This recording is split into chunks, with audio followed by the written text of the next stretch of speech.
ठीक है, तो हम लोग एसएचएम पढ़ रहे थे और एसएचएम में वेरियस जो टाइप्स के पेंडुलम या फिर ऑसिलेशंस हो रहे थे उसके टाइम पीरियड निकालना सीख रहे थे। ठीक है, और इन्हीं सब के बेसिस पे मोस्टली क्वेश्चन 70% क्वेश्चन जो होंगे वो टाइम पीरियड निकालने के लिए होगा और उसी से रिलेटेड क्वेश्चंस रहेंगे कि इतना हो रहा है तो क्या हो रहा है, वैसे ही कुछ।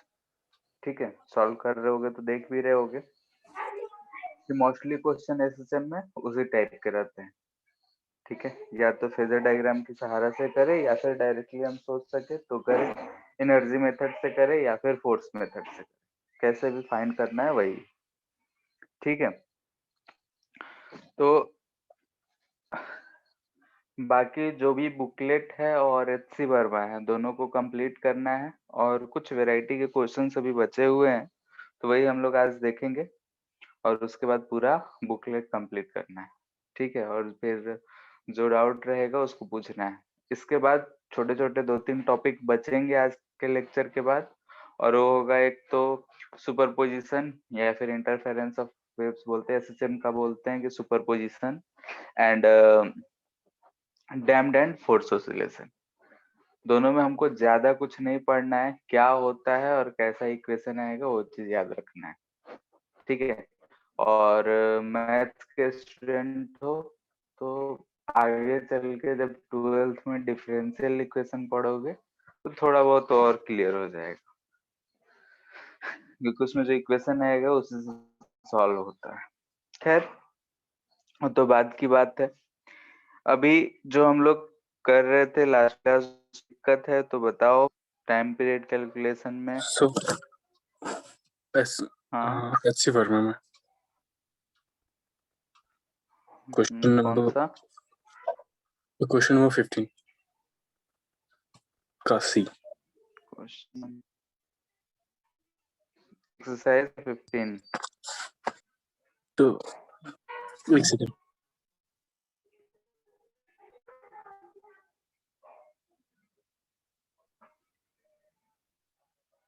सो 14 का सी एक्सरसाइज का।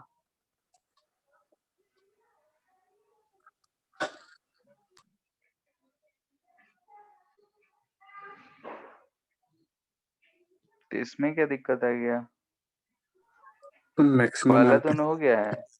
ये सो हो गया। हाँ, तो मैक्सिमम एम्पलीट्यूड कह रहा है तो मान लेते हैं कि ऊपर वाला ब्लॉक उसके ऊपर रखा हुआ है, स्मॉल एम मास का जो ब्लॉक है वो कैपिटल एम के ऊपर रखा है। अगर ये हम सो प्रेस करके छोड़ेंगे तो एक मैक्सिमम हाइट आएगा। ठीक है, जहाँ पे नॉर्मल 0 हो जाएगा। आप समझ रहे हो, वहां पे कंटेक्ट छूट जाएगा, ये सो ऐसा सो होगा। ये ठीक प्रेस है, नहीं तो किया हुआ। हाँ, क्या? तो वही तो पूछ रहे कि वो मैक्सिमम एम्पलीट्यूड कितना हो सकता है, तो मेन पोजीशन से कुछ तो डिस्प्लेस करेंगे हम, ये तभी तो सो ऑसिलेट करेगा। ठीक है, तो विदाउट प्रेसिंग या फिर बिना मोशन के तो हो नहीं सकता है। तो वही पूछ रहा है कि हम मैक्सिमम कितना इसको प्रेस कर सकते हैं या कंप्रेस कर सकते हैं स्प्रिंग को कि कांटेक्ट ना छूटे। मेन यही कंडीशन है, साथ साथ ऑसिलेट करना है, यानी कि ऊपर वाला ब्लॉक जो है कांटेक्ट नहीं छोड़ना चाहिए। और वो कहाँ छोड़ सकता है, तो टॉप मोस्ट पॉइंट पे होगा। सर टॉप मोस्ट निकल मेन गए, क्वेश्चन पे क्यों नहीं? मेन पोजीशन पे कैसे छोड़ेगा? सर ऊपर वाले जो ब्लॉक है उस पे तो सर कोई इस पे हिंड्रेंस नहीं है, मतलब कोई करने कांटेक्ट नहीं है स्प्रिंग से सर। उस पे तो उसका मैक्सिमम वेलोसिटी रहेगा ही, लेकिन जो नीचे वाले ब्लॉक है सर मेन पोजीशन के बाद मैक्सिमम रहेगा, उसके बाद तो सर वो स्लो हो जाएगा। ठीक है, तो मेन पोजीशन नेचुरल लेंथ पे हो सकता है, मेन पोजीशन पे कैसे आएगा? हम कंप्रेस करे हैं सर मेन जब मेन, पोजीशन वेलोसिटी मैक्सिमम रहता है ना। हाँ, तो जो ओमेगा आएगा वो दोनों मासेस की वजह से आएगा ना।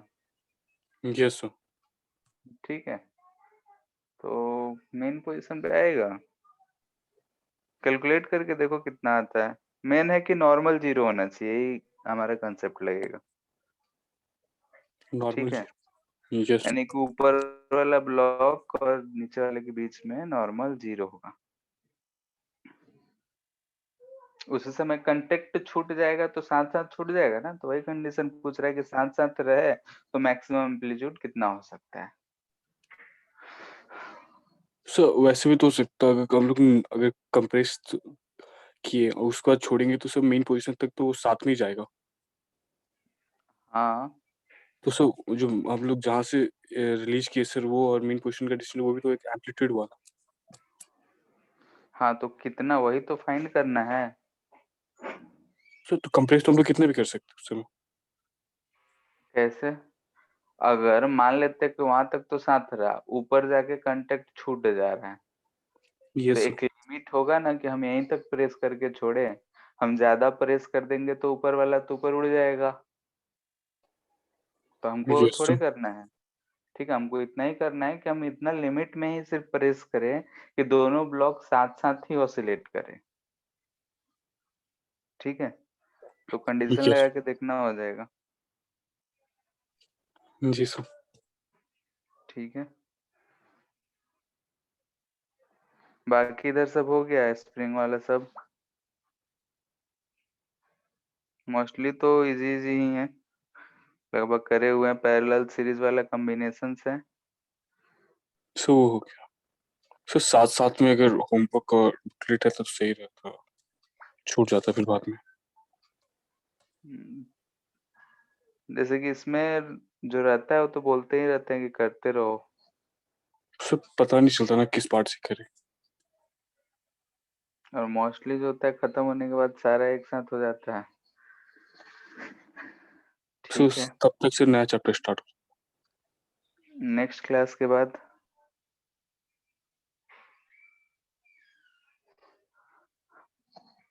ठीक है, एसएचएम में 2 लेक्चर लगेगा। एक आज, आज वाला मोस्टली जो है क्वेश्चन ही है, देखते हैं। हेलो, क्या? सर टेलीग्राम में आपको एक क्वेश्चन भेजे थे। किस चीज का? रे ऑप्टिक्स का था ना? नहीं, रोटेशन का था।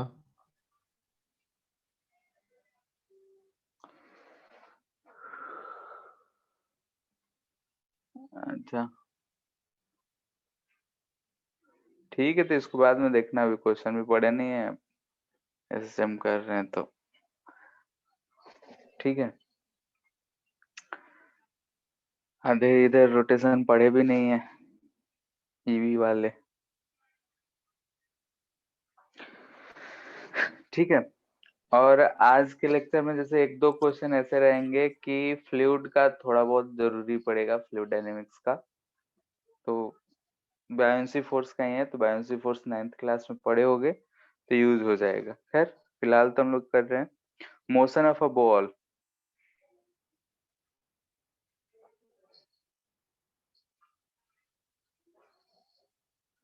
इन अ टनल।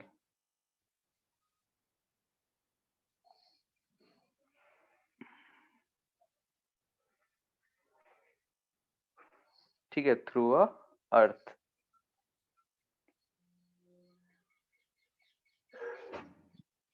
मान लेते हैं कि हमारा अर्थ है, केस 1 हम कर रहे हैं। टनल जो है एनी डायमीटर के लॉन्ग है। ठीक है, किसी भी डायमीटर के लॉन्ग है एक टनल। इसके लिए हमको देखते हैं क्या सिचुएशन होता है, तो पहले समझते हैं सिचुएशन को, उसके बाद हम लोग सॉल्व करेंगे। मान लेते हैं कि हमारा अर्थ है, ये सेंटर है, यहाँ पे एक टनल खुदा हुआ है जो कि इसके इस डायमीटर के लॉन्ग है। ठीक है, ये टनल है, अर्थ है।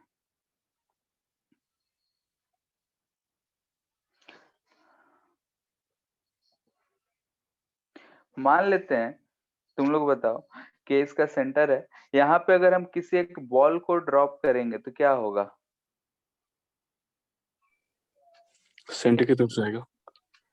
ये मास अर्थ है तो इसका मास एम ही बोल रहे हैं और रेडियस आर ही बोल रहे हैं, capital R M capital M. क्या होगा बताओ? सेंटर की तरफ नीचे की तरफ जाएगा ये। खुद सोच के पहले देखो कि अगर ऐसा एक होल बना हुआ है यानी कि टनल है, सेंटर से पास कर रहा है, ठीक है, ऐसा फिजिकली उतना पॉसिबल नहीं है लेकिन मान लेते हैं कि है। अगर हम यहाँ से एक बॉल कोई भी एम मास का, स्मॉल एम मास का, इसको अगर हम ड्रॉप करेंगे तो क्या होगा बोलो?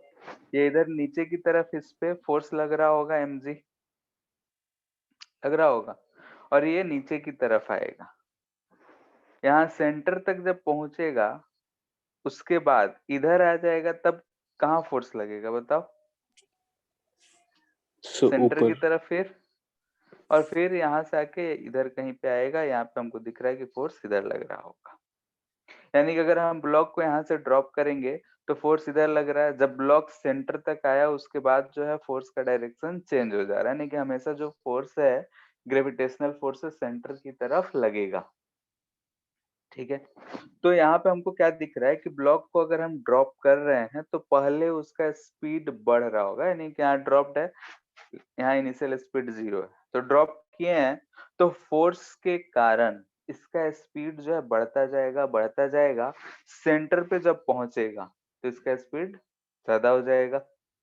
उसके सेंटर के जैसे क्रॉस करेगा फोर्स इसके अपोजिट डायरेक्शन में, यानी कि वेलोसिटी के अपोजिट डायरेक्शन में एक्सेलरेशन लग रहा है। अब स्पीड घटना शुरू होगा, यानी कि इसके सेंटर के बाद स्पीड घटना शुरू होगा।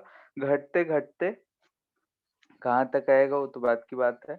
अगर देखे तो घटते घटते एक समय आएगा जब उसका स्पीड फिर से 0 होगा। ठीक है, अगर थोड़ा बहुत एनर्जी कंसिडरेशन लें, हम यहाँ से इसको ड्रॉप करे हैं 0 स्पीड से, सेंटर पे पहुंचा, इधर का भी डिस्टेंस ये सेंटर से आ रही है, इधर का भी डिस्टेंस आ रही है। ठीक है, सरफेस है तो पोटेंशियल एनर्जी सेम होगा।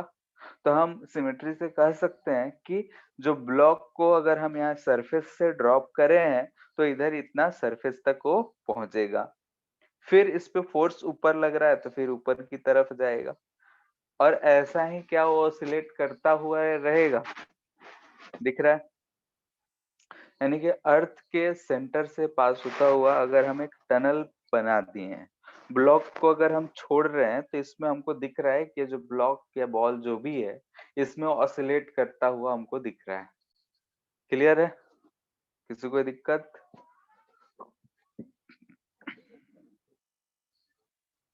यहाँ से हमको क्या दिख नो रहा है कि सर, क्या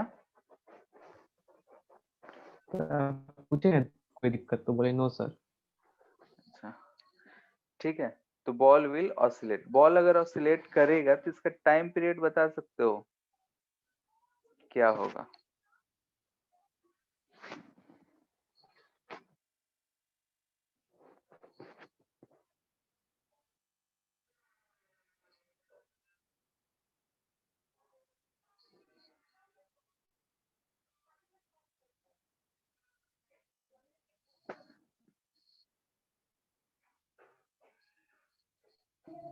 ठीक है, बताओ हम F कितना लिखेंगे? अगर मान लेते हैं कि सेंटर से y दूरी पे अगर बॉल है तो ये फोर्स कितना आएगा? G M into M into Y by R cube. ठीक है, m इंटू ग्रेविटेशनल फील्ड लिख सकते हैं हम लोग। ग्रेविटेशनल से याद करो कि अंदर में जब r दूरी पे रहता था, अगर ये सेंटर है, इस पॉइंट P का बात कर रहे हैं, तो ग्रेविटेशनल फील्ड हम लोग लिखते थे G M R by R cube. ठीक है, तो वहीं से हम यहाँ पे इसको हम लिख देंगे, और चूंकि सेंटर की तरफ लग रहा है इसलिए हम माइनस लगा दे रहे हैं, तो माइनस लिख सकते हैं G M M Y by R cube, ये लिख सकते हैं।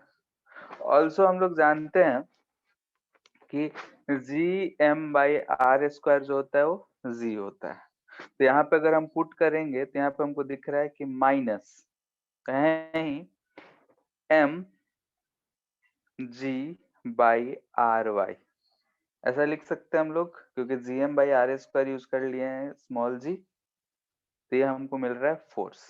तो दिस इंप्लाइज दैट कि जो एक्सेलरेशन लग रहा होगा पार्टिकल पे वो लग रहा होगा minus G by R into Y. तो यहाँ से हमको टाइम पीरियड डायरेक्टली दिख रहा है कि 2 pi under root R by G.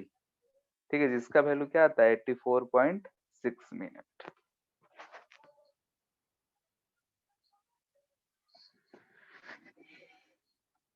ठीक है, तो हमने क्या किया है, सिंपल सा है कि अगर हम ब्लॉक को टनल में छोड़ रहे हैं तो ऑसिलेट कर रहा है तो उसका टाइम पीरियड यानी हम किसी भी पॉइंट पे फोर्स का इक्वेशन लिख लिए और उससे हमने टाइम पीरियड फाइंड कर लिया अपना जनरल स्टैंडर्ड इक्वेशन पाके। ठीक है, केस 2, टनल जो है अबाउट एनी कोड हो। ठीक है, तो एक बार खुद से फाइंड करने की कोशिश करो कितना आ रहा है।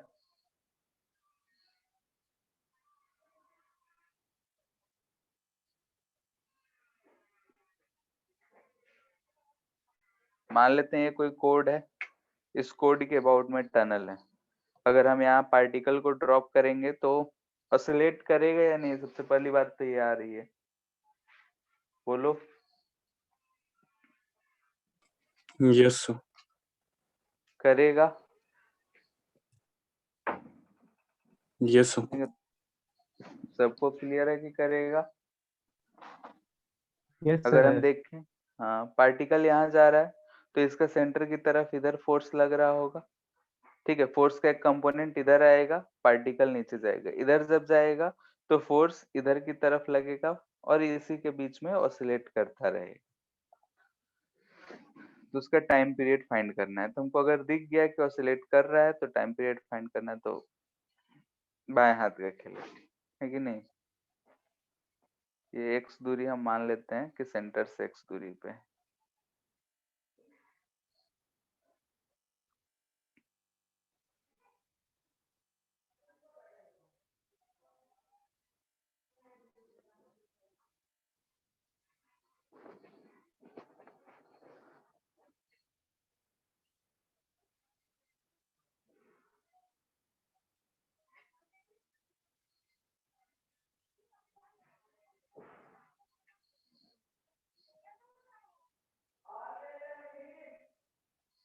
बोलो ये फोर्स कितना लग रहा होगा। So force GM/m। ये लग रहा होगा, या फिर इसको लिख सकते हैं माइनस mg/ry। ठीक है, सेंटर से इसका दूरी कितना है, y है, तो इसलिए हम ये लिख रहे हैं। लेकिन जो ऑसिलेशन हो रहा है वो इस डायरेक्शन में हो रहा है, यानी कि अलोंग द कोड हो रहा है। तो कोड के अलोंग में अगर हम ये फोर्स का कंपोनेंट इधर देख रहे हैं तो ये फोर्स हमको कितना मिल रहा है, F of sine theta. mg/r sin theta. ठीक है, एफ साइन थीटा मिल रहा है। तो जो एफ नेट ऑसिलेशन के लिए रिस्पॉन्सिबल है, ठीक है, एफ नेट फॉर ऑसिलेशन यानी कि जिधर ऑसिलेशन हो रहा है उसके लिए अगर हम देख रहे हैं तो ये चीज लग रहा है। बाकी जो एफ का एक और कंपोनेंट होगा, तो कभी कभी हमसे नॉर्मल पूछ लिया जाता है कि यहाँ पे पार्टिकल है तो बताओ सरफेस पे कितना नॉर्मल लगा रहा होगा साइड वाल पे टनल के, तो नॉर्मल हमको बताएगा। खैर, फ्रिक्शन को इंट्रोड्यूस करना हो इंट्रोड्यूस कर सकते हैं। खैर, यहाँ पे हमको टाइम पीरियड पता करना है, तो एफ नेट फॉर ऑसिलेशन जो है एफ साइन थीटा है। ठीक है, एफ ऑफ साइन थीटा है। तो मैग्नीट्यूड के साथ अगर देखें तो हम इसको लिख सकते हैं minus mg/r into Y of sine of theta. From figure हमको दिख रहा है कि साइन ऑफ थीटा, ठीक है, यहाँ पे हमको क्या दिख रहा है कि साइन थीटा जो है परपेंडिकुलर अपॉन बेस होता है। तो यहाँ पे साइन थीटा नहीं कॉस थीटा दिख रहा है x/y। तो साइन थीटा कितना लिख सकते हैं,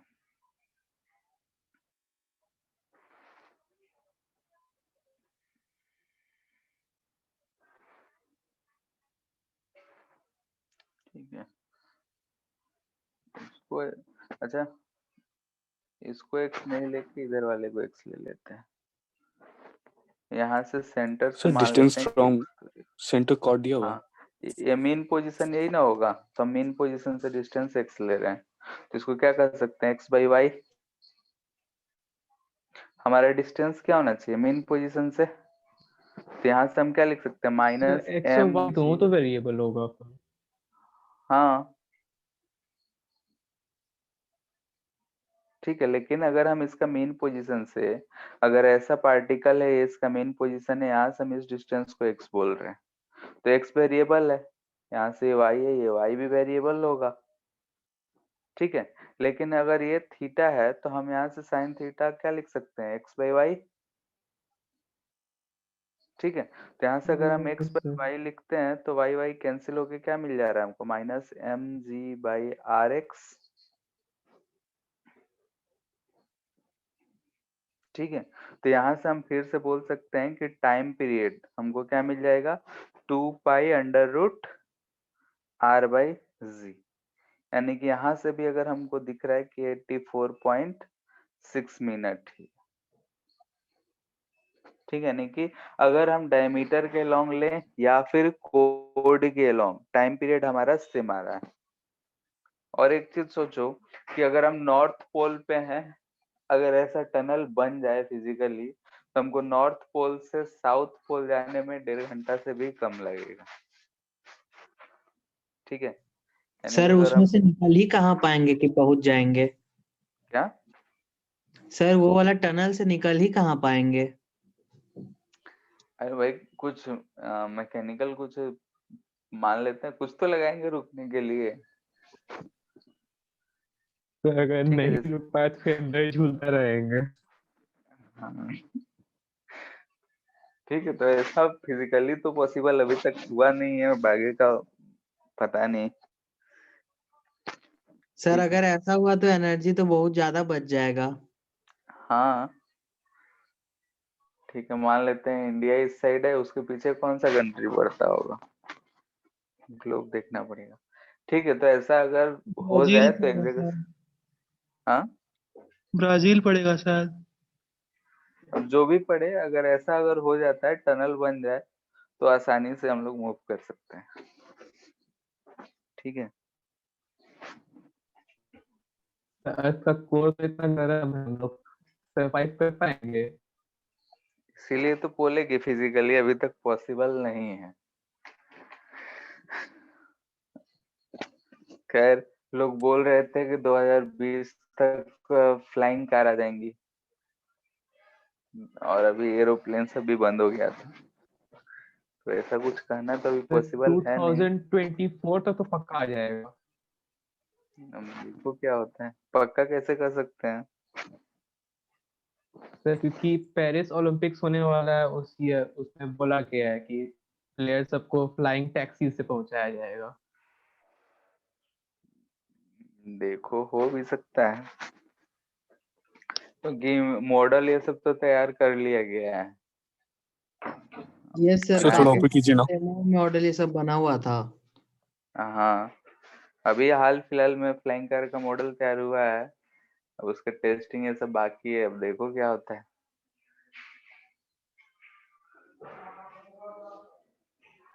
हो गया। यस ठीक है, इसी के ऊपर एक छोटा सा क्वेश्चन है। ठीक है, ये हमारा अर्थ हो गया, ये टनल है। ठीक है,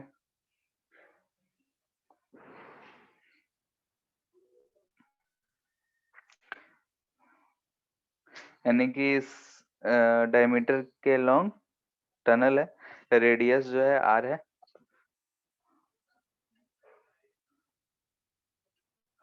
पूछ रहा है कि find time taken by particle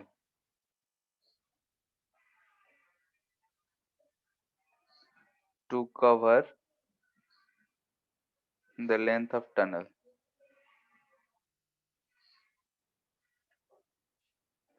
ठीक है, ऊपर वाले केस में अगर हम देखेंगे तो टी जो आया उसका टी बाई 2 टाइम्स लगेगा एक जगह से दूसरी जगह जाने में। ठीक है, अच्छा हम, लेकिन यहाँ पे हमसे पूछ रहा है कि कितना टाइम लगेगा। केसेस दे रखे हैं, पहला कि अगर हम कोई भी पार्टिकल है इसको हम यहाँ से एक स्पीड दे रहे हैं, ठीक है। और ठीक है, जो भी है, हम इसको स्पीड को u लिख रहे हैं, ठीक है।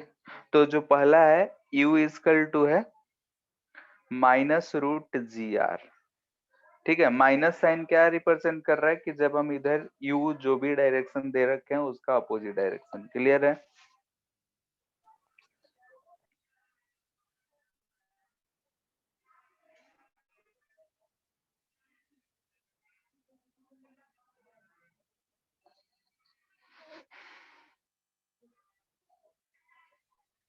क्वेश्चन क्लियर है? एक जी। बार हम यहाँ पे नीचे की तरफ u स्पीड से फेंक रहे हैं और एक बार ऊपर की तरफ u स्पीड से फेंक रहे हैं, तो दोनों केसेस में टाइम कितना लगेगा ये हमको बताना है। यानी कि इस पॉइंट ए से, लेट्स से कि पॉइंट ए है, इस पॉइंट ए से बी तक जाने में।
√gr तो ऑर्बिटल वेलोसिटी होता है सरफेस के लिए।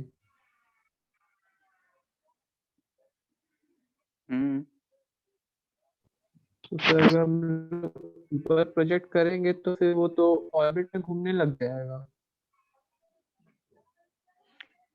कैसे?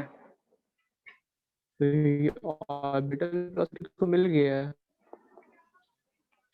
ठीक है, जो मोशन है वो वर्टिकल वाला है, उसको एज्यूम करना है।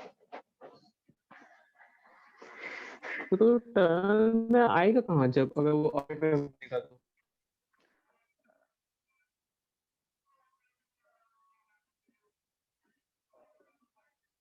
ऊपर हम वर्टिकली फेंके हैं तो टनल में जैसे कि वो जाएगा किधर बताओ?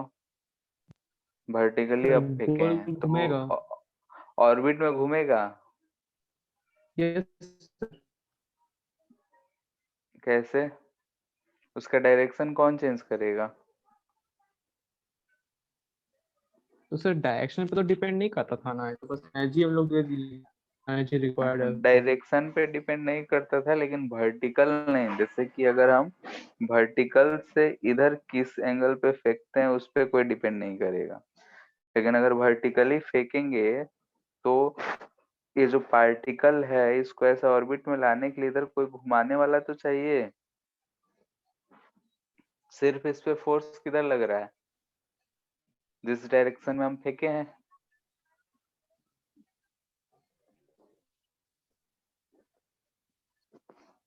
ठीक है, अदर और देन वैसे 90 तो डिग्री पहले अगर ऊपर सर हम जाएगा फिर वर्टिकली ऊपर से फेंकेंगे नीचे तो आएगा। escape कर जाएगा। एस्केप कर सकता है, अगर ग्रेविटेशनल पुल से बाहर चला गया तो एस्केप कर सकता है।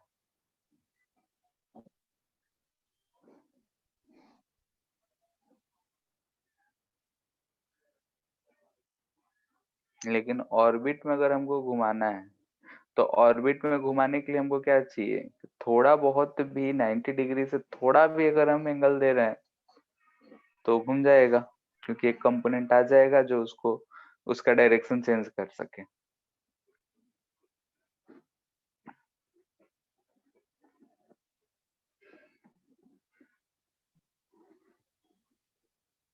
सर जो वेलोसिटी जो डायरेक्शन दिया हुआ है इधर में उसके राइट एंगल में प्रोजेक्ट करेंगे तब वो एस्केप कर सकेगा। एस्केप तो कर ही सकता है।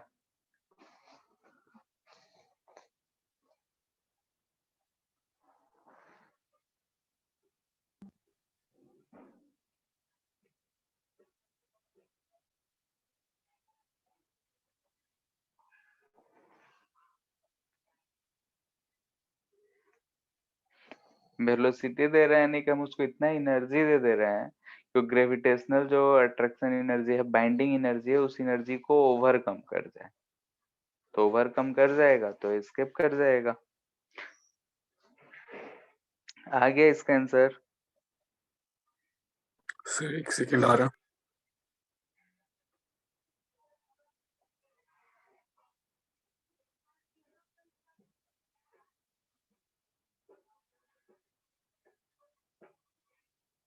Sir sir 2 pi under root 3r/8 G first को। 3r/8 जी नहीं,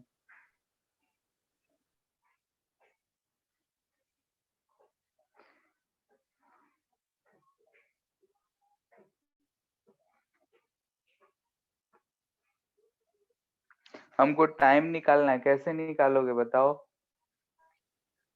कोई भी सर एक। पहले हाँ एम्पलीट्यूड ठीक है, एम्पलीट्यूड से ओमेगा आ जाएगा। ठीक है, ठीक है, ऐसे भी सोच सकते हो, या फिर जो पुराना अगर मान लेते हैं सिस्टम नहीं आता है तब भी सोच सकते थे कि अगर हम यू स्पीड से दे रहे हैं, फोर्स का पता है, डिस्टेंस कितना ट्रेवल करना है ये पता है, फोर्स पता है, तो एक्सेलरेशन पता है। एक्सेलरेशन जो है वेरिएबल है विथ एक्स, तो तुम डिफरेंशिएट ये सब करके फाइंड कर सकते हो, उसमें बहुत मेहनत लगेगा। ठीक है, दूसरा मेथड है एसएचएम मेथड। अगर ध्यान से हम देखें, अर्थ ये सब को भूल जाए और हम यहाँ पे देखें कि अगर हमारा ये एक लाइन है, ठीक है, ये हमारा सेंटर हो गया, यहाँ पे ये डिस्टेंस r था, ये भी डिस्टेंस r है, ठीक है। पार्टिकल का अगर स्पीड की बात करें तो इस पॉइंट पे हमको स्पीड की बात कर रहे हैं, तो लेट से कि अगर हम ऊपर की तरफ अंडर रूट जी से हम फेंक रहे हैं, ठीक है, ये कितना अंडर रूट जी, तो ये मैक्सिमम हाइट कितना जा सकता है, ये डिस्टेंस बता सकते हो? बोलो। अगर हम इस h की बात करें तो h कितना आएगा, तो हम लोग काइनेटिक एनर्जी, तो फ्रॉम एनर्जी कंजर्वेशन, ऐसे क्वेश्चन हम लोग ग्रेविटेशन में करे थे। सर r/2 r/2 आ रहा है, देख लेते हैं। फ्रॉम एनर्जी कंजर्वेशन अगर हम बात करें तो कितना आ रहा है, 1/2 m v² यानी कि जी आर आ जाएगा, माइनस यहाँ का gravitational potential energy Gm/m/r equal to finally kinetic energy तो जीरो रहेगा, माइनस Gm/m/r प्लस h लिखेंगे, ठीक है। इसमें कैलकुलेशन ज्यादा हो जाएगा, तो ये कितना जा रहा है, अगर हम इसमें ध्यान से देखो तो ऊपर नीचे अगर r से मल्टीपल डिवाइड कर दें तो हमको ये वाला जो टर्म दिख रहा है ये जी ही दिख रहा है, तो इधर हमको दिख रहा है माइनस 1/2 mgr इक्वल टू, इधर क्या मिल जाएगा हमको, r कॉमन ले लेते हैं, ऊपर नीचे r से मल्टीपल कर देते हैं, तो माइनस mgr/1 प्लस h/r, यही मिल रहा है, यस सर। ठीक है। तो यहाँ से अगर हम सॉल्व करें तो h का वैल्यू कितना आ रहा है, कोई सॉल्व नहीं किया गया, 1 प्लस h/r इक्वल टू 2, यानी h इक्वल टू r आ रहा है, ठीक है। तो यहाँ से हमको दिख रहा है ये r। अब सोचो कि ऐसा हमारा यही कैसे रह गया, ठीक है, ऐसा ही हमको सिस्टम दिख रहा है कि ये हमारा मेन पोजीशन हो गया, टोटल एम्पलीट्यूड जो है वो हमको 2r दिख रहा है, पार्टिकल अगर यहाँ पे हम r दूरी पे बात करें तो इसका जो वेलोसिटी होगा किधर भी फेंके इधर भी u ही होगा, इधर भी u ही होगा। यानी कि अगर आते वक्त u है तो जाते वक्त भी u ही होगा। यानी कि क्या हमारे लिए दोनों का आंसर सेम आएगा या अलग अलग आएगा? सो वो एक्स्ट्रा कवर करेगा डिस्टेंस। एक्स्ट्रा करेगा, ठीक है। तो खैर अगर हम लोग इतना सोच चुके हैं कि अगर हमारा पार्टिकल जो है इस पोजीशन पे है और या तो पहला केस में वो मीन पोजीशन की तरफ जा रहा है इधर की तरफ, और सेकंड केस में वो इधर की तरफ जा रहा है, कितने से? u स्पीड से। तो हम किसी भी केस में अब हम फाइंड कर सकते हैं आराम से। कैसे? तो पहला केस में हमको कहाँ से कहाँ जाना है? तो यहाँ तक, r तक, यहाँ तक, ठीक है। यानी कि अगर हम इसको ऐसा सर्कल में देखते हैं तो हमको कहाँ से कहाँ जाना है? इस पोजीशन से इस पोजीशन तक फर्स्ट पार्ट में। यानी कि हम इसको बोले तो यहाँ से चल के इतना एंगल जाना है, ठीक है। टाइम पीरियड सेम ही आएगा। तो हमको कहाँ से कहाँ तक जाना है? तो यहाँ से इस पोजीशन, इतना एंगल ये हमको कवर करना है। ये कितना है? r है, ये हमारा 2r है। तो हमको बता सकते हो ये दोनों एंगल कितना होगा? 60-60 होगा, यस सर। क्योंकि ये डिस्टेंस कितना है? 2r। ये अगर हम थीटा बोलते हैं तो ये डिस्टेंस 2r है। 2r cos थीटा जो है हमारा 30 r होना 30 चाहिए। तो cos थीटा इजकल टू 1/2, यानी कि थीटा हमको मिल रहा है कितना? 60 डिग्री, ठीक। तो ये हमको कितना मिल जाएगा? 30। सर ठीक है, हाँ सर टनल के बाहर का जो मोशन है वो एसएसएम रहेगा? रहेगा। सर लेकिन जो फोर्स लग रहा है वो डायरेक्टली प्रोपोर्शनल टू -x तो नहीं है? ठीक है, -x नहीं है लेकिन ऑसिलेट तो कर रहा है। जैसे कि अगर हम बात करें तो इस पोजीशन से यहाँ से u गया, यहाँ से जब घूम के आएगा तो सेम टाइम लगाएगा, जाने आने में सेम टाइम लगता है। यस सर, लेकिन वो टनल वाला जो रहेगा मोशन उसका टाइम पीरियड अलग रहेगा, उसको इसमें कैसे इंक्लूड कर सकते हैं?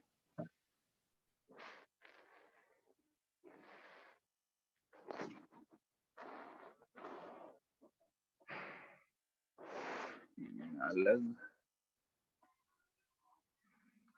टाइम थोड़ा सा अलग तो आएगा, तो उसको भी कंसिडर करना पड़ेगा। सर लेकिन हम लोगों को कैलकुलेट तो बस टनल के अंदर जो मोशन कर रहा है उसका करना है हम लोगों को टाइम। हाँ, तो पहले जब फर्स्ट केस में तो सिर्फ अंदर का बात हो रहा है कि वहां से हमने उसको उतना स्पीड दे रखा है, बस। सर ठीक है, सेकेंड में भी जब वो रिटर्न करेगा पार्टिकल हाँ, तो तो फिर उतना उसका ही स्पीड है। वेलोसिटी तो उतना ही रहेगा। हाँ, दोनों का सर उसमें आंसर भी तो सेम टाइम आएगा उतना ही क्वेश्चन आएगा। के हिसाब से। हाँ, क्वेश्चन के हिसाब से हमको ये पूछा है कि टनल को पास करने में कितना समय लगेगा। तो दोनों केसेस में हमको आंसर क्या आएगा? सेम ही आएगा, क्योंकि पार्टिकल जो है सेकेंड केस में हम ऊपर फेंके हैं, ऊपर से जब घूम के वहां फिर से पोजीशन पे आएगा तो उसका स्पीड क्या रहेगा? सेम। ठीक है, यानी कि वो क्या हो जाएगा? फर्स्ट केस ही हो जाएगा। ठीक है,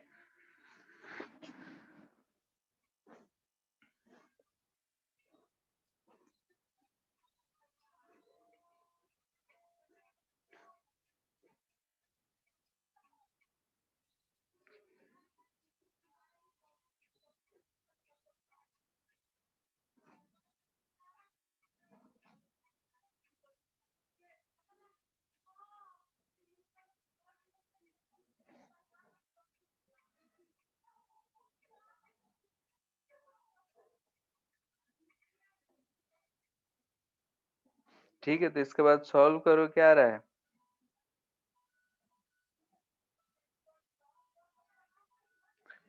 टाइम पीरियड अगर देखें हम,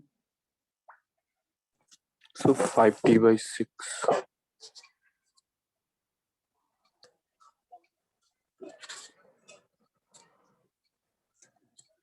1 मिनट, क्वेश्चन क्या है? t/6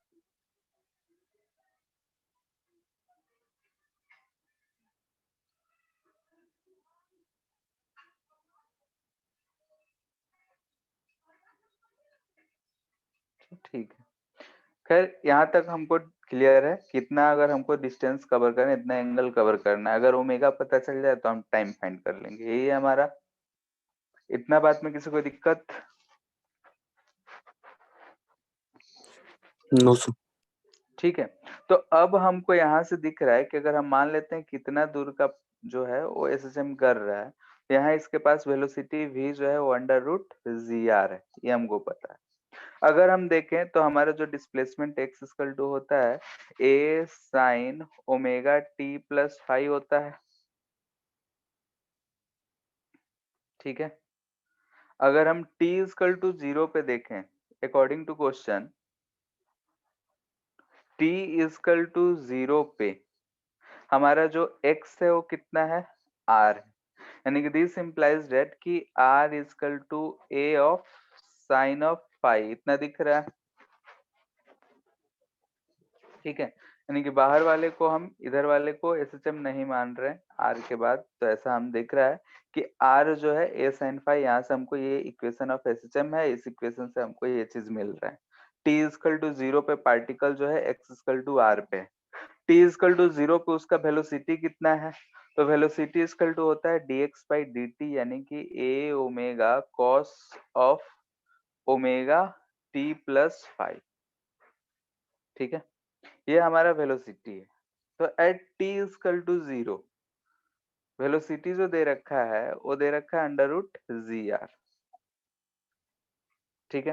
तो यहां से हमको दिख रहा है कि अंडर रूट जी आर जो होगा ये हो जाएगा हमारा कितना, ए ओमेगा कॉस फाइव,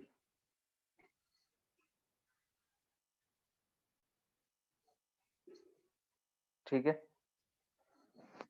हमको यहाँ पे क्या करना है, तो ओमेगा का वैल्यू फाइंड करना है, तो कैसे फाइंड करोगे? Sir omega equal to five G by given R, तो तो तो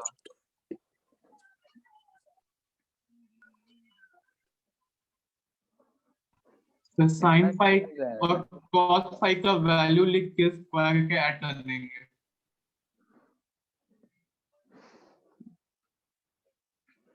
आएगा तो हमारा under root G by R ही, ठीक है। तो इतना करने की जरूरत क्या है, क्योंकि पहले जो आया है वही आना है, क्योंकि हम कहीं से फेंके टाइम पीरियड हमारा उतना ही होता है।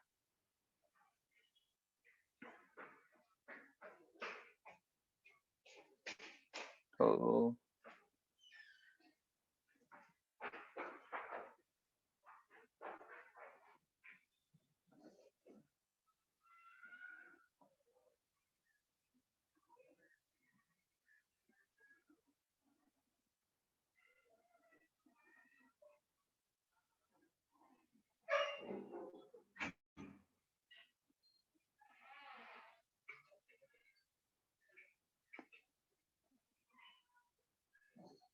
ठीक है,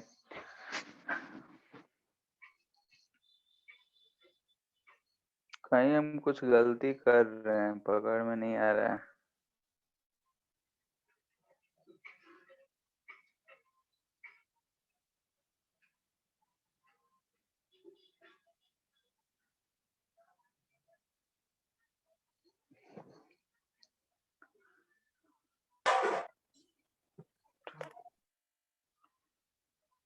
देखते हैं एक बार ठीक से। देखो जैसे कि यहाँ पे x equal to S sine omega T, ये हमारा एसएचएम का इक्वेशन हुआ, तो यहाँ से x है t इक्वल टू 0, ये इक्वेशन मिला। फर्स्ट केस के लिए अगर हम सॉल्व कर रहे हैं तो v इक्वल टू इतना सेंटर की तरफ है, तो सेंटर की तरफ है तो माइनस लगेगा, minus under root G R equal to A omega cos of five. अब ओमेगा का वैल्यू, तो ओमेगा का जो वैल्यू होगा वो under root G by R ही आएगा, क्योंकि फोर्स जो लग रहा है सेम ही लग रहा है, यस सर। ठीक है। तो ऊपर वाले को हम कंसिडर नहीं कर रहे हैं, तो यहाँ से हमको क्या रहा है, under root G R equal to A under root G by R cos of five, तो जी जी कैंसिल, यहाँ से कॉस ऑफ फाइव कितना आ जा रहा है, माइनस आर बाई ए, ठीक है। Sine five R by A और cos five minus R by A, so A R by A, तो दोनों एंगल इक्वल है, यानी कि 45 डिग्री का कितना हो जाएगा? 3π/4। सेकेंड क्वाड्रेंट में कॉस जो होता है निगेटिव होता है, साइन पॉजिटिव होता है, तो इसलिए हम बोल रहे हैं कि फ्रॉम 1 and 2। ठीक है, यहाँ से ये 1 हो गया, ये 2 हो गया, तो फ्रॉम 1 and 2 जो आ रहा है हमारा आ रहा है 3π/4, यानी कि इनिशियल फेज है। इनिशियल फेज है तो हम एक्स लिख सकते हैं कितना, ए साइन ओमेगा टी, ओमेगा कितना है अंडर रूट z/r/t प्लस 3π/4। ठीक सर है, ए और यहाँ रूट पे टू आर होगा। हाँ ए सर कितना आ रहा है, एम्पलीट्यूड रूट टू आर होगा। √2r आ रहा है कहाँ? अच्छा, इसमें वैल्यू पुट किए तो नहीं, वहीं से तो यस सॉल्व। सर। ठीक है, देख लेते हैं कितना आता है। ठीक है, 3π पुट करेंगे तो यहाँ से हम बोल सकते हैं ऊपर वाले में पुट करो या किसी में, तो a इक्वल टू कितना आ रहा है, √2r। ठीक है, यहाँ से अगर हमको 5 पता है तो इस वैल्यू में अगर cos 5 पुट करेंगे तो -1/√2 होगा, तो a इक्वल टू यहाँ से हमको दिख रहा है कि √2r। ठीक है, तो डायरेक्टली पुट ही कर देते हैं। अब at t equal to 0 x जो है r है, फिर हमको उससे क्या फायदा मिलेगा? सब तो आ जाएगा ना वहां से, ए का वैल्यू अगर वहां रखेंगे तो।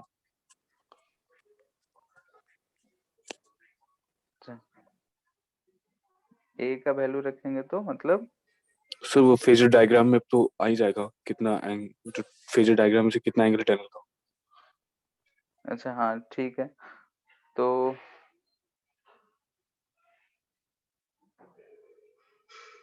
r से माइनस r,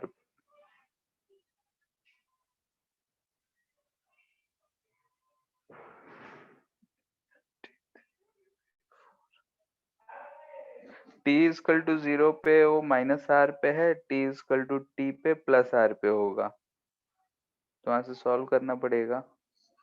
जैसे t इक्वल टू 0 पे हो, मान लेते हैं कि -r पे, सर आर ही रखिए ना। हाँ सर आर ही रखिए ना।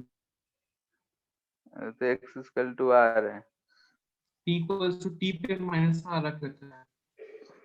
ठीक है, तो सॉल्व करना पड़ेगा उसके लिए, and t equal to t पे x इक्वल टू -r रखोगे, तो यहाँ से क्या आ जाएगा, -r equal to √2r sine under root z/r/t plus 3π/4, तो r गया ये -1/√2 sign of root z/r/t plus 3π/4। इसका वैल्यू कितना हो जाएगा, -45 लिख सकते हैं, यानी कि कितना हो जाएगा, 5 सो 135 पे तो 135 पे तो साइन पॉजिटिव रहेगा ना, ओ यस 225।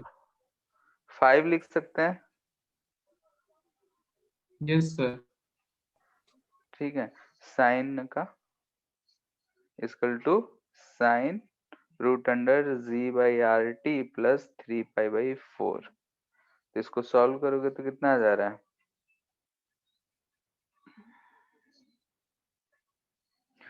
यहाँ से हम लोग को दिख रहा है कि under root z/r/t equal to 2π/4 यानी कि π/2, तो t इक्वल टू आ जा रहा है π/2 अंडर रूट r/z।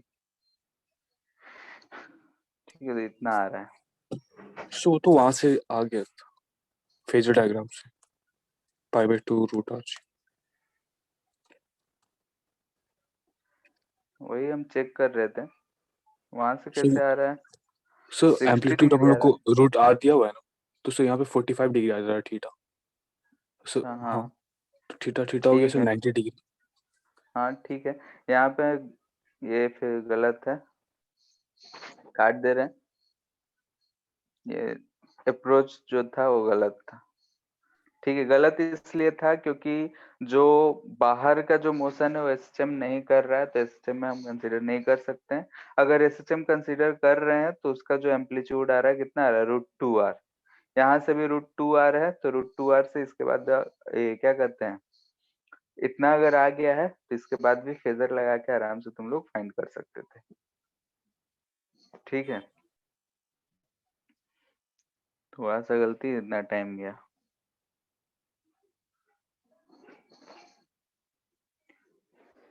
क्लियर है, इसमें कैलकुलेशन है, बाकी जो है क्वेश्चन करोगे तो ज्यादा समझ में आएगा।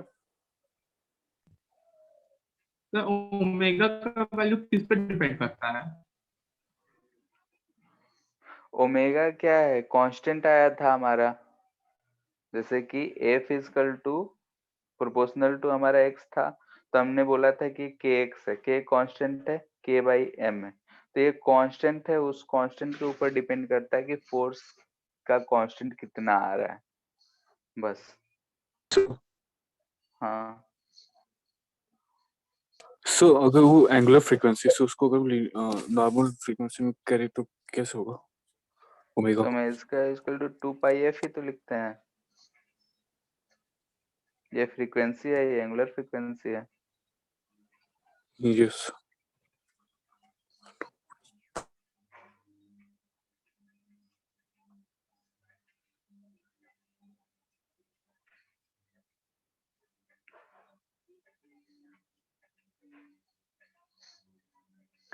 ठीक है, जैसे कि अगर मान लो कि अगर हमारा लिक्विड है, ठीक है, अब लिक्विड है, इसमें हम कोई भी एक ऑब्जेक्ट ऐसा रखे हैं, मान लेते हैं कि ये सिलेंड्रिकल या किसी भी शेप का है।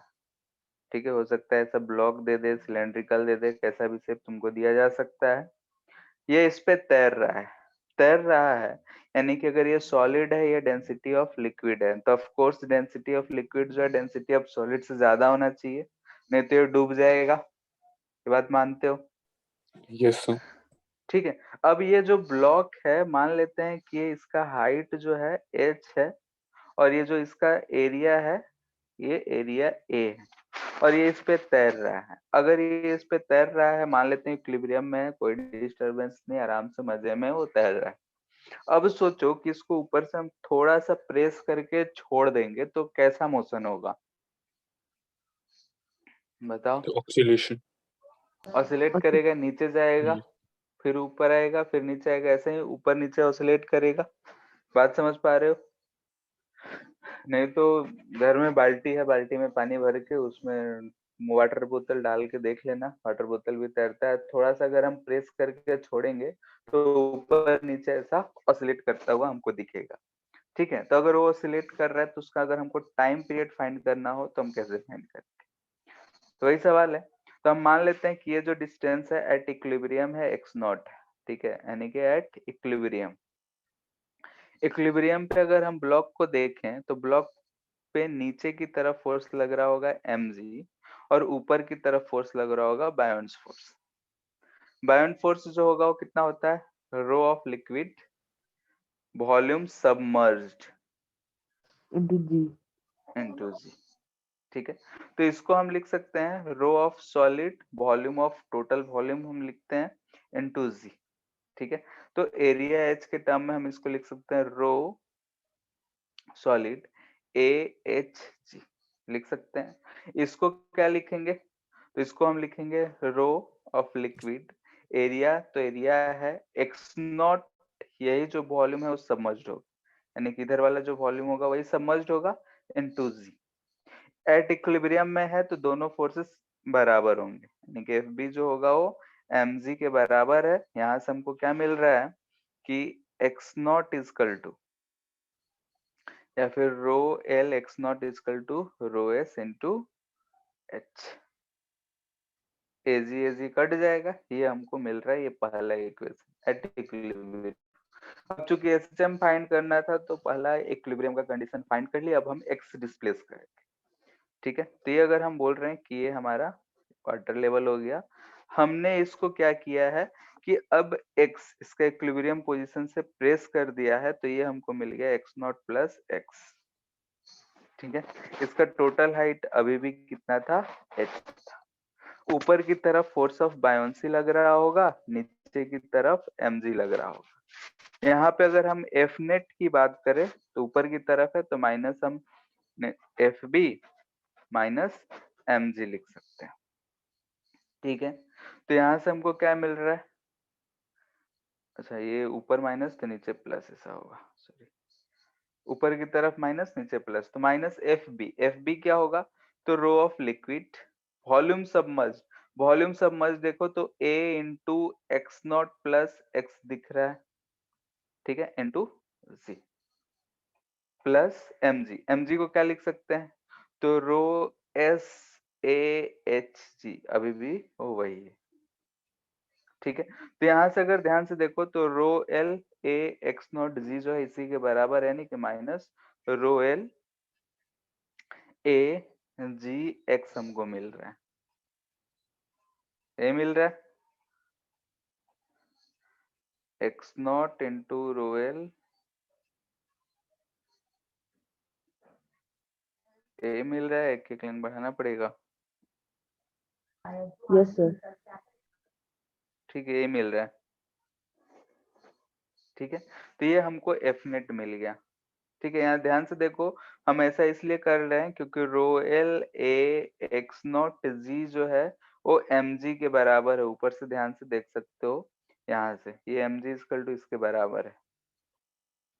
ठीक है, तो इसलिए हम उसको कैंसिल आउट कर दिए, हमको मिल रहा है एफ नेट। तो एक्सेलरेशन लिखेंगे, तो एक्सेलरेशन क्या होता है, F net by mass. Mass किसका, तो ब्लॉक का, तो minus rho L A G X, mass कितना है, तो density of solid into volume, volume क्या होगा ए एच जी, अच्छा जी नहीं रहेगा, मास सिर्फ लिख रहे हैं। ठीक है, इतना रहेगा डेंसिटी इनटू वॉल्यूम। तो यहाँ से हमको ए कटता हुआ दिख रहा है, यहाँ से हमको दिख रहा है minus rho L G by rho S H x. तो यहाँ से हम आराम से बोल सकते हैं कि ओमेगा जो होगा under root rho L G by rho S H होगा, एंड टाइम पीरियड जो होगा वो 2 pi under root rho S H by rho L G होगा। ठीक है, यहाँ आ गया, तो इसके बाद तो ये लिखना बहुत ही हमारे लिए आसान काम है। ठीक है, अगर मान लेते हैं कि ये और ईबी वाले जो है फ्लूइड नहीं पड़े हो तो कोई दिक्कत नहीं है इसमें, क्योंकि हम लोग सिर्फ बायोंसी फोर्स का ही इस्तेमाल कर रहे हैं, और बायोंसी फोर्स होता है रो बीजी। ठीक है, और ये हम लोग 9th क्लास में पढ़े, अगर भूल गए हो तो याद ध्यान में रखो, कुछ लेक्चर्स के बाद हम लोग का, कुछ चैप्टर्स के बाद ये भी आ ही जाएगा। ठीक है, क्लियर है इतना? Yes sir. Yes sir.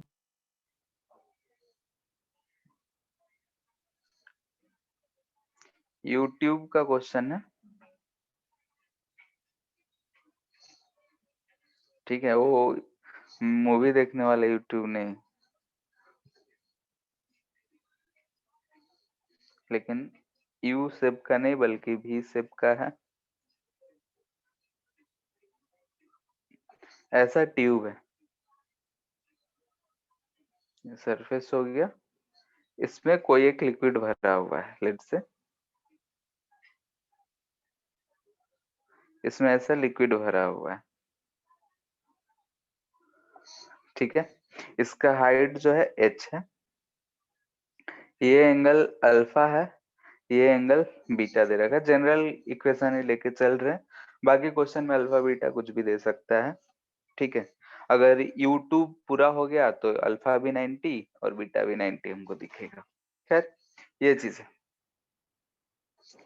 अब यहाँ पे बताओ कि अगर हम एक साइड से इस लिक्विड को थोड़ा सा इधर हम प्रेस करके छोड़ देंगे तो क्या होगा, कैसा मोशन होगा,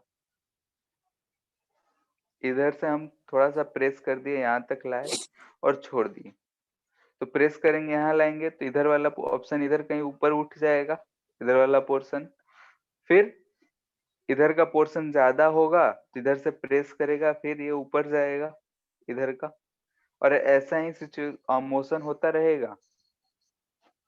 बोलो, यानी कि ऐसा यस अगर सर। लिक्विड भरा हुआ है, एक साइड के अगर हम लिक्विड को प्रेस करके छोड़ देते हैं, तो ये जो लिक्विड इस ट्यूब में भरा हुआ है, ये हमको यहाँ वाला चीज दिख रहा होगा कि इधर ऊपर नीचे मूव कर रहा है, और यहाँ वाला भी पोर्शन हमको दिख रहा होगा कि ऊपर नीचे मूव कर रहा है। यानी कि ओवरऑल पूरा लिक्विड कर रहा होगा, लेकिन हमको एंड पे ज्यादा दिख रहा होगा। बीच में अगर क्रिस्टल क्लियर है तो हमको हो सकता है मोशन ना दिख रहा हो, लेकिन इन दोनों एंड पे देखें तो हमको दिख रहा होगा कि ऐसा मोशन हो रहा होगा। ठीक है, तो इसका अगर डेंसिटी रो है, मान लो इसका जो एरिया है, क्रॉस सेक्शनल एरिया, ये ए है, तो अगर ऐसा ऑसिलेशन हो रहा है तो टाइम पीरियड ऑफ ऑसिलेशन क्या होगा? ठीक है, ये हमको पता करना है कि अगर ऐसा सिचुएशन है तो इस टाइम पीरियड ऑफ ऑसिलेशन क्या होगा। कैसे फाइंड करेंगे? तो हम डिस्प्लेस कराएंगे उसके इक्विलिब्रियम पोजीशन। अभी जो हाइट है, दोनों तरफ हाइट जो है सेम होगा, यानी कि इधर का भी हाइट ये h ही होगा, इक्विलिब्रियम कंडीशन है, ऐसा है, मस्त है, मजे में। अब अगर हम थोड़ा सा डिस्प्लेस करते हैं तो देखते हैं क्या होता है।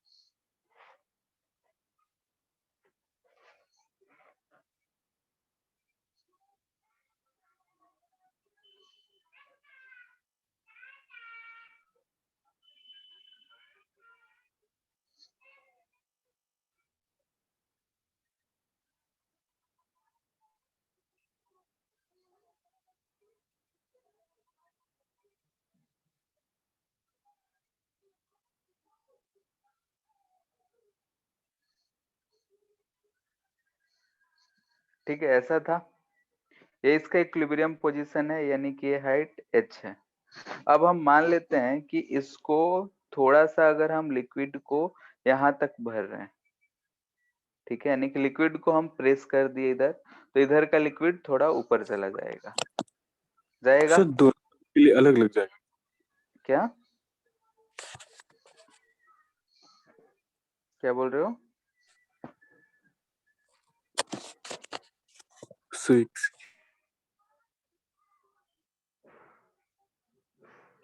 ऐसा है, जैसे कि अगर हम मान लेते हैं कि इसको इधर की तरफ अगर हम x डिस्प्लेस कर रहे हैं, तो ये वाला जो पोर्शन होगा वो कितना होगा, बता सकते हो? सो x by cos alpha. Sir कौन सा क्वेश्चन? सिर्फ ये वाला जहां हम रेड लाइन लगाए हैं, वो वाला एक्स होगा। x होगा, क्योंकि अगर length, yes sir. Total length की बात करें, एरिया कहीं भी छोटा बड़ा नहीं है, तो इधर जितना पोर्शन लिक्विड का नीचे आएगा उतना ही पोर्शन इधर ऊपर जाएगा, यानी कि x है तो ये भी x है। लेकिन अगर हम इस इक्विलिब्रियम की बात करें तो ये x हो ऐसा जरूरी नहीं है, तो इसको हम बोल दे रहे हैं ये x डैश होगा। क्लियर है? यानी कि ये जो लाइन था हमारा एक्स डैश इक्विलिब्रियम, क्या है? इस अगर हम इसको यहाँ नीचे की तरफ शिफ्ट किए हैं तो इस लाइन से ये इसका मेन पोजीशन होगा, ये जो यस लाइन सर। है ये इसका मेन पोजीशन है। अगर हम ऊपर की तरफ ये पानी को अगर हम नीचे x ढकले हैं तो उतना ही लेंथ ऑफ कॉलम जो है पानी का वो ऊपर जाएगा, क्योंकि वॉल्यूम सेम होना चाहिए।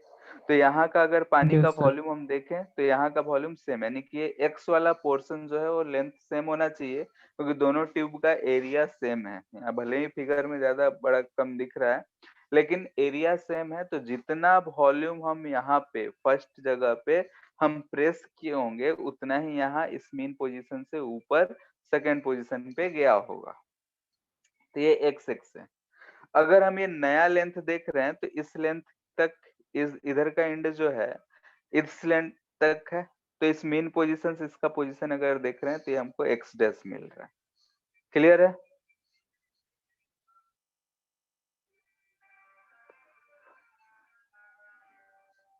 Yes sir. ठीक है, तो यहाँ का अगर हम देखें तो यहाँ से अगर हम फिगर बना रहे हैं तो हमको ऐसा कुछ दिखेगा।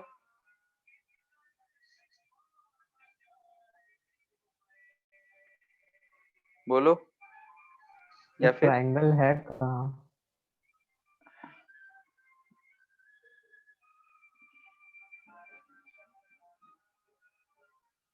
ये हमारा x हो गया, ठीक है। अगर हम यहाँ से कैसा लाइन ड्रॉ करें तो ये हमको अल्फा मिलेगा। Yes sir. इस जगह को हम दिखा रहे हैं, ध्यान से देखो, ये डिस्टेंस हमारा x एक्स था। Sine alpha equals to X sine alpha equals to X dash sine theta. ठीक है, तो वही रिलेशन निकालने के लिए हम बोल रहे हैं, ऐसा x है, ये डिस्टेंस अगर y है, तो यहाँ से हमको क्या मिल रहा है, sine alpha equal to y by X, ठीक है। इस जगह पे ध्यान से देखो, इस जगह को, तो इस जगह को हम ऐसा बोल रहे हैं कि हमारा x डैश है, ठीक है। और अगर हम बीटा की बात करें तो ये भी हमारा बीटा है, और ये डिस्टेंस अगर देखोगे तो यहाँ से, तो ये y ही होगा, बताओ। वर्टिकल डिस्टेंस क्या होगा, सेम होगा, क्योंकि यहाँ पे ये दूरी अगर हम बोल रहे हैं ये y है, तो यहाँ भी y ही होगा, यहाँ भी y होगा, यस सर। ठीक है। तो यहाँ से हमको क्या दिख रहा है कि sine of beta equal to y by x dash, ये सिर्फ रिलेशन निकाल रहे हैं, तो यहाँ से हमको दिख रहा है X dash equal to X of sine alpha by sine beta.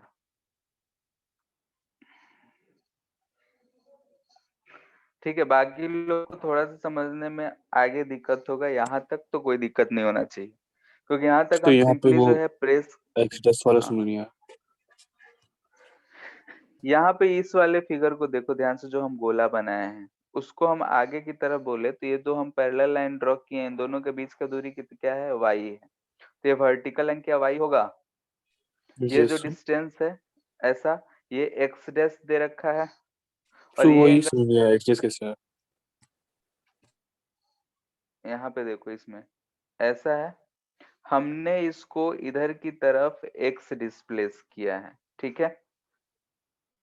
Yes, यहाँ से हम एक पैरेलल लाइन जो है ऊपर वाले के ले गए हैं, तो ये हमारा y हुआ, ठीक है। ये वाला लेंथ हमारा क्या आएगा,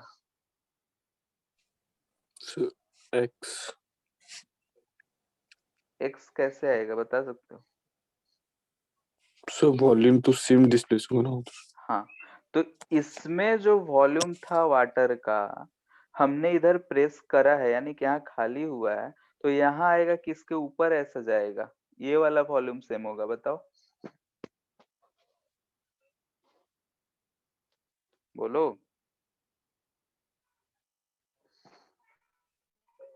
हेलो, यस, ऊपर वाला होगा, यानी कि ये वाला लेंथ यस, में x होगा हमारा, ये लेंथ तो x होगा नहीं। अब ये क्या होगा हमको नहीं पता है, इसलिए हमने क्या रख दिया इसको, x डैश। क्लियर है अब, बोलो।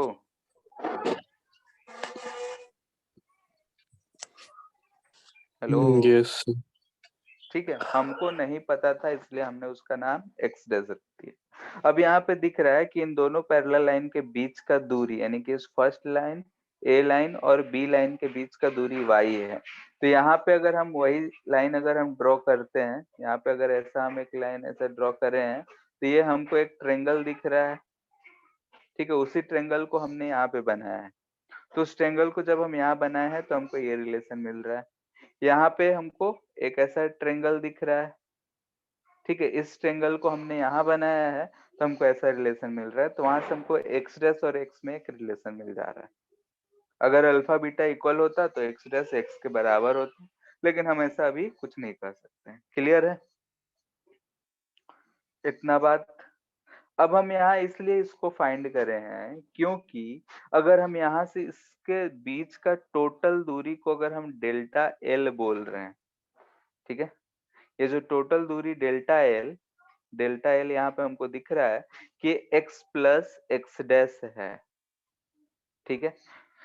तो बस इतना अब हमको बताओ कि ये जो डेल्टा एल लेंथ का जो मास होगा, जो वाटर होगा या लिक्विड है जो भी है, क्या उसी का वेट अब इधर प्रेस करेगा नीचे की तरफ? बोलो। Yes sir. ठीक है, अब बस वहां ये चीज समझना है कि ऐसा है, ठीक है। ये हमारा इधर का लिक्विड यहाँ तक है, अगर हम इसके इक्विवेलेंट देखें तो यहाँ तक। ये ऐसा अगर होता, सेम हाइट पे होता तो इक्विलिब्रियम में होता, लेकिन अब इधर जो वेट ओवर हो गया है, यहाँ से डेल्टा एल जो हम बोल रहे हैं, इस ये जो वाटर है, लिक्विड है, ये एक्स्ट्रा है, ये इसका जो भी वेट होगा वो इधर वाले लिक्विड को अब नीचे प्रेस होगा, यानी कि इसका अगर mg नीचे लग रहा है तो इधर की तरफ ये अगर बीटा है तो यहाँ हम बोल सकते हैं mg साइन बीटा, ये बीटा है, इधर की तरफ लग रहा होगा। क्लियर है?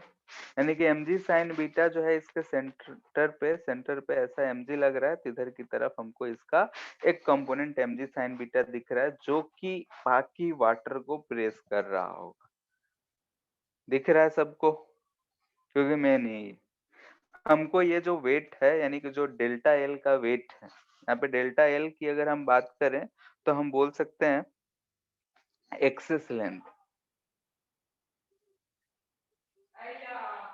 ठीक है, इन राइट लिम्ब है, और इसी की वजह से जो वेट होगा, यानी कि हम इस चीज को बोल रहे हैं एक्सेस वेट,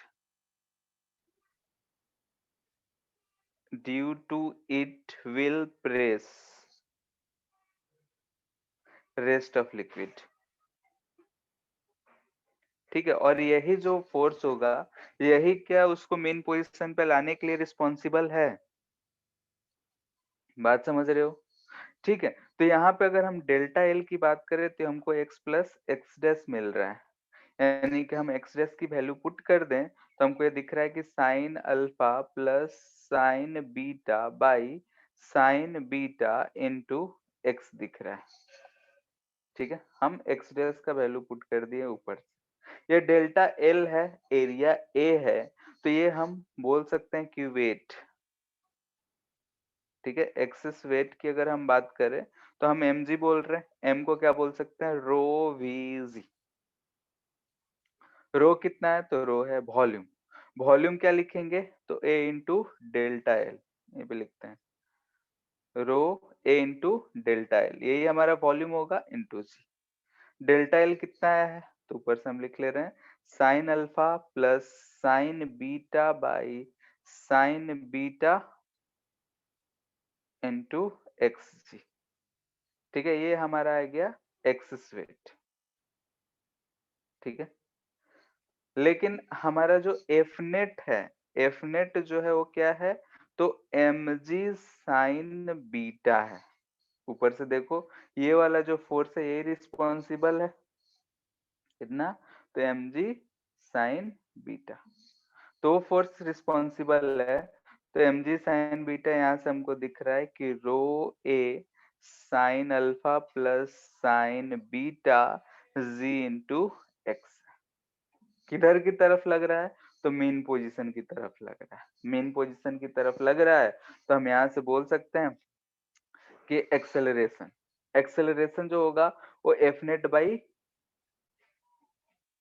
मास होगा। मास किसका तो ये जो होगा टोटल मास ऑफ लिक्विड, क्योंकि टोटल मास मूव कर रहा है, तो यहाँ से हम बोल सकते हैं rho A sine alpha plus sine beta G by total mass. Total mass कितना होगा तो rho into A into total length. Sir x छूट गया आखिर में। अच्छा ठीक है, यहाँ पे टोटल लेंथ, ठीक है। यहाँ पे अगर हम बोल रहे हैं तो ये लेंथ टोटल, ट्यूब लेंथ ऐसे लिखते हैं, यानी कि टोटल लेंथ ऑफ लिक्विड, ठीक है। कितना लिक्विड है टोटल, वही हमारा टोटल मास देगा। तो हमको यहाँ ध्यान से देखो तो ये टोटल लेंथ निकालेंगे कैसे, तो ऐसा हमको सिचुएशन दे रखा है, ये है अल्फा, ये है बीटा, और ये हाइट जो दे रखा है एच दे रखा है। अगर हम इसको बोल रहे हैं L1 है, इसको बोल रहे हैं L2 है, तो ध्यान से देखो H equal to L1 sine alpha equal to L2 sine beta है। तो यहाँ से हमको L1 मिल जा रहा है H by sine alpha and L2 मिल जा रहा है H बाई साइन बीटा। तो L1 plus L2 total length मिल जाएगा H 1 by sine alpha plus 1 by sine beta, यही मिलेगा। ठीक है, तो अगर इसको हम टोटल लेंथ हमेशा कांस्टेंट है। पहले जितना लिक्विड कांस्टेंट रहेगा नहीं, बताओ यहाँ पे है सर तो वहाँ पे एग्जिस्ट का इससे निकाल सकते हैं। क्या? हाँ बोलो। ये जो टोटल लेंथ लिक्विड So का वो जो कॉलम है वो क्या रहेगा, चेंज होगा या सेम ही रहेगा? कंप्रेसिबिलिटी ये सबको तो हमको नेग्लेक्ट करना है, सेम रहेगा। yes, sir. ठीक है, ये वाला क्वेश्चन जो है बुकलेट में दे रखा है, सॉल्व करना। तो यहाँ से हमको ये दिख रहा है कितना, h of sine alpha plus sine beta divide by sine alpha into sine beta, ये दिख रहा है। इसको बोल दे रहे हैं, कोई भी इक्वेशन बोल दो, पहले यूज किए क्या, जो भी है। अगर हम इसको ऊपर वाले में यूज करते हैं तो यहाँ से तो रोए रोए कैंसिल हो गया है, sine alpha plus sine beta भी कटता हुआ दिख रहा है। तो this implies that F net equal to कितना आ जाएगा, यहां से देखो sine alpha plus sine beta लिख ही देते हैं, sine alpha plus sine beta G X divide by ये value H sine alpha plus sine beta by sine alpha sine beta. Calculation ज्यादा आ जा रहा है, कोई बात नहीं है। तो यहाँ से हमको क्या मिल रहा है, G sine alpha sine beta by H X, इतना आ गया। यानी कि अच्छा ये ए आया था, अगर ये आ गया यानी कि खुशी, यानी कि time period equal to 2 pi under root H by G sine alpha into sine beta. Sir ऊपर नीचे 2 से मल्टीप्लाई कर सकते हैं, क्या ऊपर नीचे 2 से मल्टीप्लाई कर सकते हैं। 2 से करके क्या फायदा होगा, कॉस में आएगा। तो 2 साइन अल्फा साइन बीटा तो cos A plus be something कुछ हो जाएगा, ट्रिग्नोमेट्री लगा के कुछ भी करो। ठीक है, सर कुछ तो ज्यादा ही यहाँ से लंबा नहीं अगर किया प्रूफ। लंबा तो है, ठीक है, इसके ऊपर 2 क्वेश्चन दे रखा है बुकलेट में, ठीक है, और सोचे कि बता देते, नहीं तो बाद में फिर से पूछोगे, तो इसलिए तो टी इक्वल टू क्या है, 2 pi under root H by G sine alpha beta रखना है। अब स्पेशल केस में अगर देखोगे,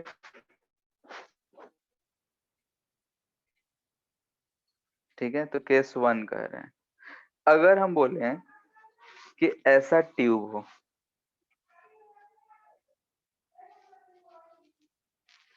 ठीक है, ऐसा ट्यूब है, ये ध्यान रखना है कि एंगल कहीं से दे सकता है, वर्टिकल दे, हम यहाँ से एंगल थीटा बोल रहे हैं, इसमें अगर हम मान लेते हैं कुछ भी कॉलम है, ये एच हाइट तक है, तो इसके लिए टाइम पीरियड क्या लिखेंगे बताओ।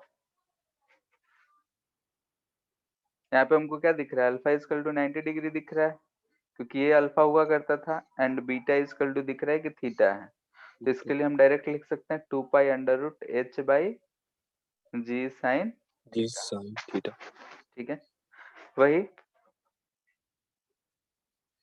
ऐसा दे दे, इसको यू ट्यूब बोलते हैं, यू की तरह शेप है, ट्यूब है, ऐसा मान लेते हैं, इसमें ऐसा लिक्विड है, ठीक है, एच हाइट तक।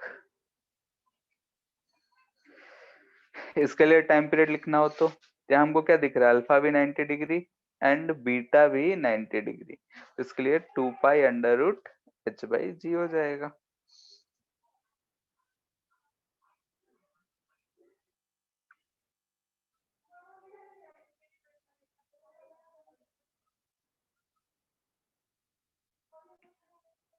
क्लियर है? Yes sir. ठीक है, और कुछ क्वेश्चंस करने थे? ठीक है, एचसी वर्मा में दे रखा है, करना।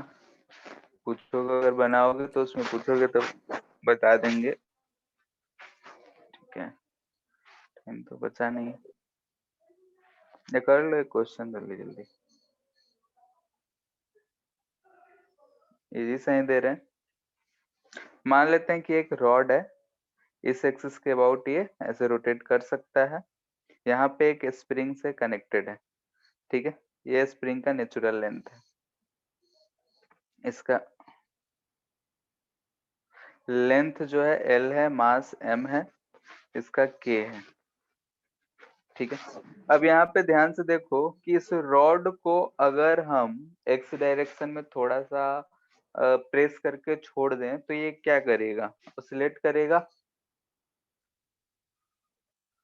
करेगा। Yes sir. उसका टाइम पीरियड क्या होगा?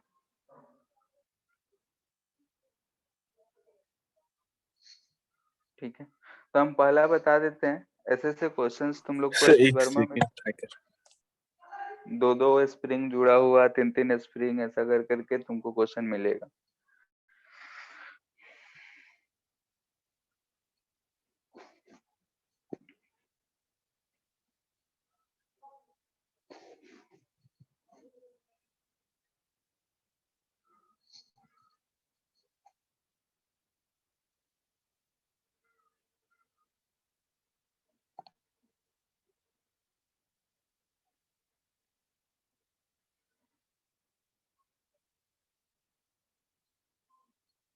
हो गया?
आ गया।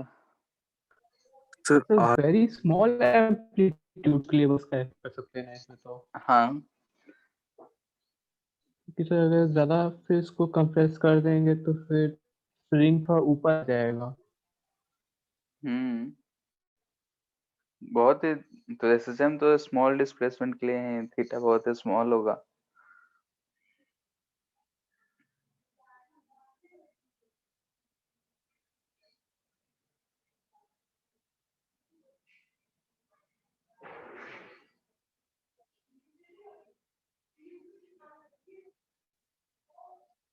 Sir hmm two sir 2 pi under root ml/3 के। नहीं, देखो यहाँ पे कि अगर हम थोड़ा सा डिस्प्लेस किए हैं एक्स से एंगल थीटा से, अगर उसको हम डिस्प्लेस करके छोड़े हैं, टॉर्क हमको mg का और स्प्रिंग का, तो दोनों के लिए टॉर्क लिख रहे हैं। mg सेंटर पे लग रहा होगा तो mg L/2 sin थीटा लिख सकते हैं, और यहाँ स्प्रिंग का kx फोर्स लग रहा है, और ये दूरी कितने पे लग रहा है? L दूरी पे, तो kxl उसके लिए टॉर्क होगा। ठीक है, यहाँ से अगर हमको फिगर से देखो यहाँ से, तो हमको दिख रहा है कि थीटा इक्वल टू एक्सएल लिख सकते हैं, नहीं x/l लिख सकते हैं, यानी कि यहाँ से x equal to l of theta दिख रहा है, तो यहाँ x को l थीटा लिख सकते हैं, तो l स्क्वायर थीटा लिख लिए। तो यहाँ से हमको डायरेक्टली अब दिख रहा है minus mg/2 plus K L square theta equal to torque, जिसे हम क्या लिख सकते हैं? I alpha. ठीक है, तो यहाँ से अल्फा इक्वल टू क्या मिल रहा है? Minus mg/2 plus K L square, rod है उसके अबाउट तो ml/3 इसका आई आएगा इंटू थीटा। इससे यहाँ से टाइम पीरियड आराम से लिख सकते हैं।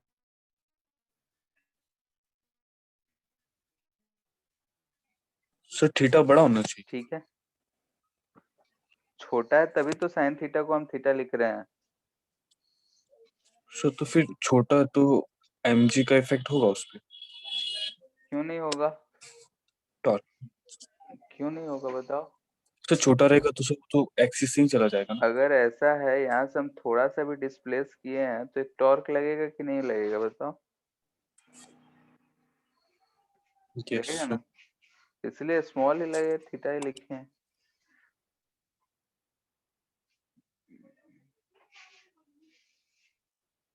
ये क्वेश्चन कर लेना, होमवर्क है।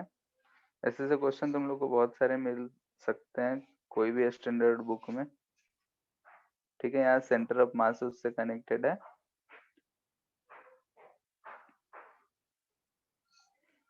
ठीक है, दोनों का के ही बोल रहे हैं। इसका मास m है, लेंथ l है। ठीक है, अगर ये इक्विलिब्रियम पोजीशन में है, नहीं कि दोनों नेचुरल लेंथ में है, ये भी नेचुरल लेंथ में है, ये भी, दोनों स्प्रिंग नेचुरल लेंथ में है, टाइम पीरियड इसका क्या होगा वो फाइंड करना है। हो जाएगा? Yes sir. ठीक है, ठीक है। फिर एचसी वर्मा पूरा सिर्फ डैम्ड और जो सुपरपोजिशन और फोर्स्ड ऑसिलेशन, उससे बहुत कम ही क्वेश्चंस होंगे, उनको छोड़ के बाकी सारा कुछ कंप्लीट करना है। सब बुकलेट में एक बार सर दूसरा वाला spring mark centre of mass पे अटैच्ड है। हाँ, बुकलेट का लगभग सभी, बुकलेट में 2-4 क्वेश्चन छोड़ के सब करने हैं। ठीक है, क्योंकि उसमें डैम्ड ऑसिलेशन, फोर्स्ड ऑसिलेशन से मुश्किल से 4-5 क्वेश्चन मिल जाए तो बहुत है, और इसका कुछ मिल सकता है, तो लगभग पूरा ही करना है। तो पहले एससी वर्मा कंप्लीट करो, फिर बुकलेट करना, या फिर बुकलेट कर रहे हो तो दोनों मिला के कर सकते हो। ठीक है, सर मेरा वाला Thank you, sir. क्वेश्चन। ठीक है, उसको बता देंगे। Yes sir. सर मेरे क्वेश्चन का रिप्लाई नहीं आता। तुम्हारा क्या क्वेश्चन था?